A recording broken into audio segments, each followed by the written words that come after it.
حضور اکرم صلی اللہ علیہ وآلہ وسلم کی نبوت سے پہلے عبادت کا کیا معمول تھا، اس کی کوئی تفصیلات نہیں ہے، اور نہ نبی الاسلام اس طرح کی کوئی عبادت والا آپ کی کوئی روٹین تھی۔ اعلان نبوت کے بعد ہی ہے، کافی سال تک تو تہجد کی نماز ہی ہوتی تھی، جو صحیح بخاری میں عبداللہ ابن مسعود کہتے ہیں میں نے 70 سے زیادہ صورتیں نبی الاسلام کے پیچھے قیام اللیل میں سن کے یاد کی۔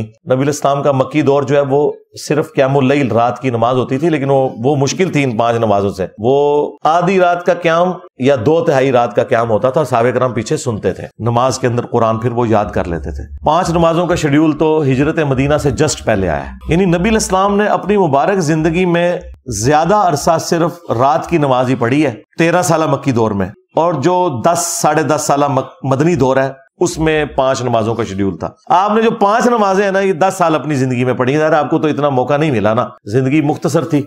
باقی اعلان نبوت سے پہلے آپ علیہ السلام کی زندگی ایک عام انسانوں کی طرح ایک ڈائنامک لائف تھی، اللہ کی پروٹیکشن میں تھے، کوئی گناہ کا کام آپ نے کبھی بھی نہیں کیا اعلان نبوت سے پہلے بھی، لیکن باقی کوئی ایسا معاملہ نہیں تھا، کیونکہ اگر اس طرح کے معاملات ہوتے تو پھر تو لوگ آپ کی نبوت کے اوپر شک کرتے نا کہ آپ نے پری پلان دعوے نبوت کیا، یہ اچانک سب کچھ ہوا ہے آپ کے ساتھ۔ اور یہ سورہ العنکبوت میں اللہ تعالیٰ نے فرمایا کہ اے نبی، اس قرآن کے نزول سے پہلے نہ تو آپ کتاب میں سے کچھ پڑھ سکتے تھے، نہ اپنے دائیں ہاتھ سے کچھ لکھ سکتے تھے، ورنہ یہ چیز کافروں کو شک میں مبتلا کر دیتی کہ یہ آپ نے خود کتاب لکھی ہے۔ یہ آپ کا معجزہ تھا کہ آپ لکھنا پڑھنا نہیں جانتے تھے۔ نبی علیہ السلام کے کیس میں یہ معجزہ ہے، ہمارے کیس میں تو یہ نقص ہو سکتا ہے، نبی علیہ السلام کے کیس میں یہ نقص نہیں تھا۔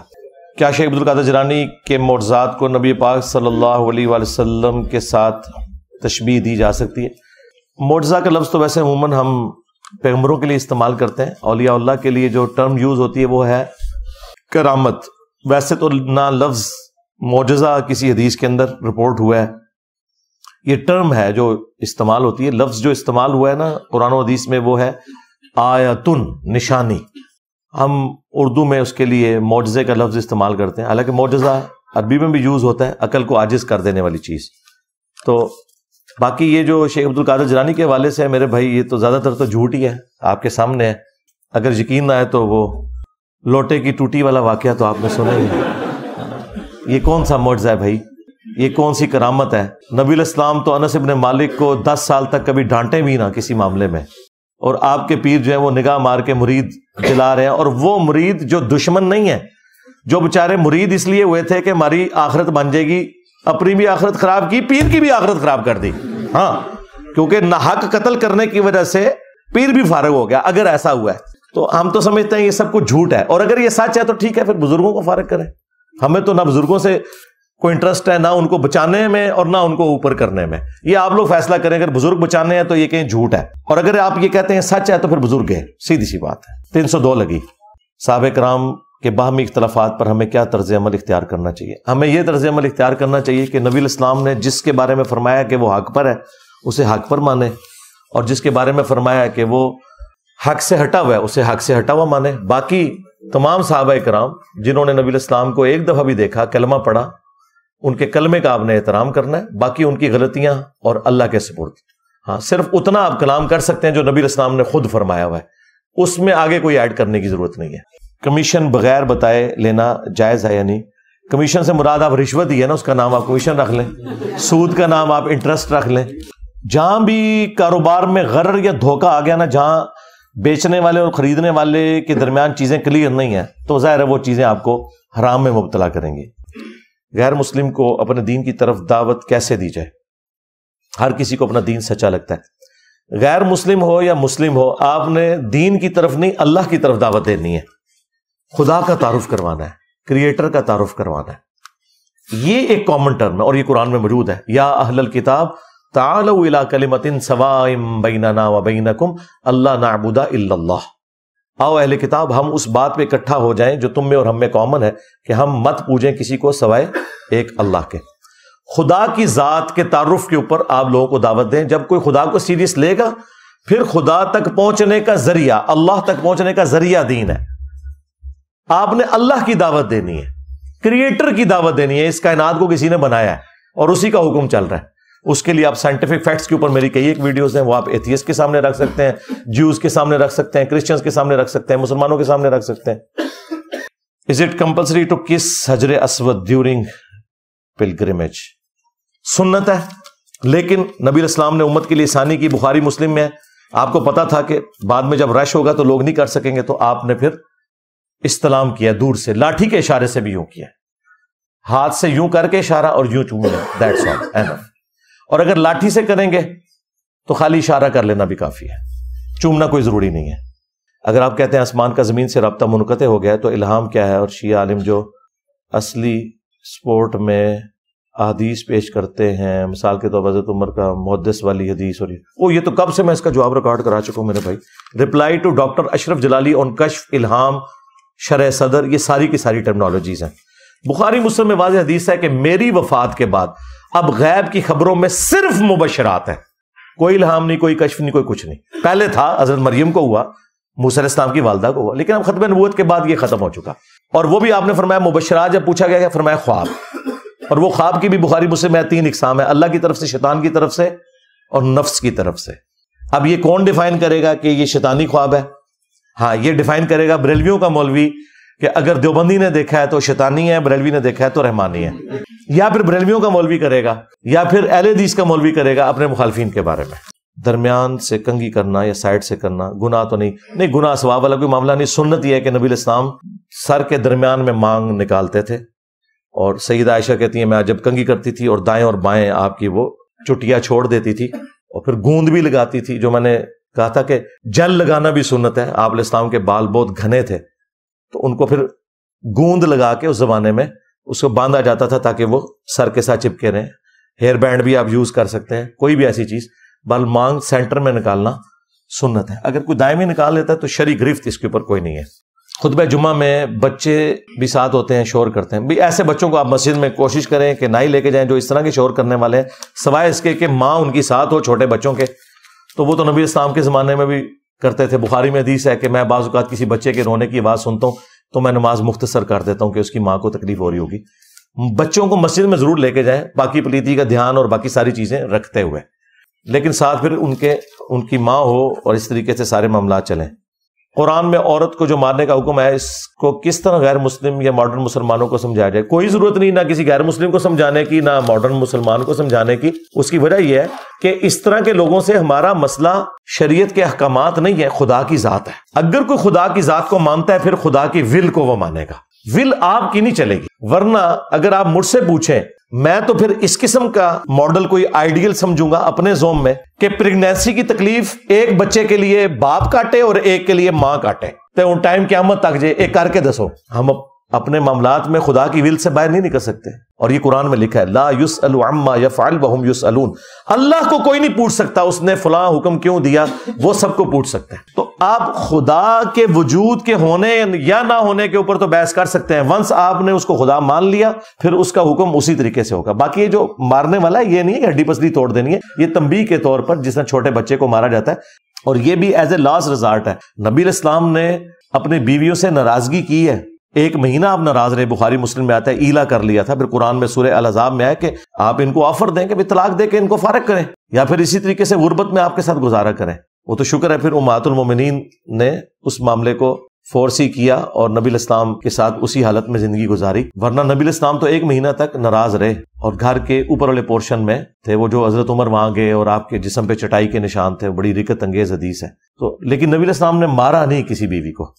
جب سعودی اور پاکستان میں 1 روزہ آگے ہوتا ہے تو ہم رمضان سے پہلے عمرہ کے لیے جائیں اور عید سے پہلے پاکستان واپس آ جائیں تو 30 روزے بنتے ہیں، ہمارے 31 روزے ہو جائیں گے۔ 31 تو آپ نے کرنے نہیں، کیونکہ قرآن میں واضح حکم ہے کہ روزوں کی گنتی پوری کرنی ہے، اور جو چھوٹ جائیں تو بعد کے دنوں میں گنتی پوری کرو۔ گنتی کے اوپر اتنا زور ہے سورہ البقرہ کے اندر، تو گنتی یہ ہے کہ بخاری مسلم میں حدیث ہے کہ چاند کا مہینہ یا 29 کا ہوتا ہے یا 30 کا، تو جس نے 30 روزے رکھ لیے اس کی گنتی پوری ہو گئی۔ اب جب وہ پاکستان آتا ہے اور اس کو ایک فالتو روزہ ملتا ہے اگر 31واں، تو وہ نہیں رکھے گا، لیکن اس دن عید بھی نہیں کرے گا، عید وہ ادھر کے مسلمانوں کے ساتھ کرے گا۔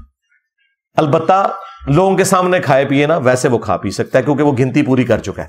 لیکن اگر سعودیہ میں وہ 29 رکھ کے آیا تھا اور وہاں 29 کے بعد عید ہو گئی اور یہاں 30 ہو رہے ہیں، تو پھر آپ یہاں 30 پورے کریں گے۔ جہاں ہے آپ نے وہاں گنتی پوری کرنی ہے، 30 سے زیادہ کی گنتی نہیں ہوتی۔ جس بالغ شخص نے جان بوجھ کر کسی وجہ سے شادی نہیں کی تو اس کا جنازہ حرام ہوتا ہے۔ ہاں، اگر وہ شادی نہیں کر رہا اس کا جنازہ تو حرام ہو گیا، اور جو نماز ہی نہیں پڑھتا اس کا حلال ہوتا ہے۔ آج تک یہ تو کسی نے پرچی نہیں لکھی. یہ ساری جذباتی باتیں. جنازہ تو پڑھیں گے آپ اس کا, کیوں نہیں پڑھیں گے؟ میت کو صدقے کا ثواب ملتا ہے. اگر صدقہ تمام مسلمانوں کی غرض سے کریں تو کیا سب کو علیحدہ علیحدہ ثواب ملے گا؟ انشاءاللہ اللہ سے امید ہے ضرور ملے گا. البتہ ایک چیز تو آپ نے کرنی ہے, ربنا اغفر لنا ولاخواننا الذین سبقونا بالایمان. ہاں, اہل ایمان کی نشانی ہے کہ وہ جو ایمان کی حالت میں پہلے مسلمان گزر چکے ان کے لیے دعا کرتے ہیں. یہ مرے ہوئے مسلمان کا حق ہے کہ آپ اس کے لیے دعا کریں. بخاری مسلم میں حدیث ہے, مسلمان کے مسلمان پہ 5 حق ہیں, ان میں سے ایک یہ ہے کہ جب وہ مر جائے گا آپ نے اس کا جنازہ پڑھنا ہے, اور پھر بعد میں بھی دعائیں کرنی ہے. مسلم شریف میں دعا ہے السلام علیکم اہل الدیار من المؤمنین والمسلمین. ابو داؤد میں ہے کہ جب بھائی کو دفناؤ تو قبر پہ کھڑے ہو کر قبر کے سوالات کی استقامت کے لیے دعا کرو. لہذا یہ جو انہوں نے محاورہ مشہور کر دیا نا کہ مر گئے مردود نہ فاتحہ نہ درود, بھئی یہ تو کسی کا عقیدہ نہیں ہے. مرے ہوئے بندے کے لیے آپ نے دعا کرنی ہے, اس کی طرف سے صدقہ اور خیرات کرنا ہے, سب کچھ کرنا ہے. لیکن اگر آپ یہ کہتے ہیں کہ جمراتیں بنا کے مولویوں کے پیٹ بھرنے ہیں تو بھئی یہ تو کوئی نہیں ہے. نبی علیہ السلام کی 3 بیٹیاں فوت ہوئی ہیں, آپ نے کسی کی جمرات نہیں دلوائی, کسی کا مزار نہیں بنوایا, اور وہ جوان شادی شدہ. تو نبی علیہ السلام کے طریقے پہ چلنا ہے نا, انڈیا پاکستان کے بابوں کے طریقے پہ تو نہیں چلنا. یہ تو روٹی روزی کے چلانے کا ان کا سلسلہ تھا. اکثر بریلوی دیوبندی حضرات بڑی سپیڈ سے نماز پڑھاتے ہیں. اس نماز کی کیا حیثیت ہے بھائی؟ یہ تو اکثر کی تو نماز ان کے منہ پہ ماری جائے گی, سیدھی سی بات ہے. مسند احمد میں حدیث ہے سب سے بڑا چور وہ ہے جو نماز میں چوری کرتا ہے اور اس کے رکوع اور سجدے صحیح طریقے سے ادا نہیں کرتا. اکثر تو آپ دیکھیں قومے میں پورے کھڑے نہیں ہوتے, ڈائریکٹ سجدے میں چلے جاتے ہیں, 2 سجدوں کے درمیان نہیں بیٹھتے, تسبیحات تو بالکل کوئی نہیں کرتے, اور اتنی فاسٹ نماز پڑھتے ہیں.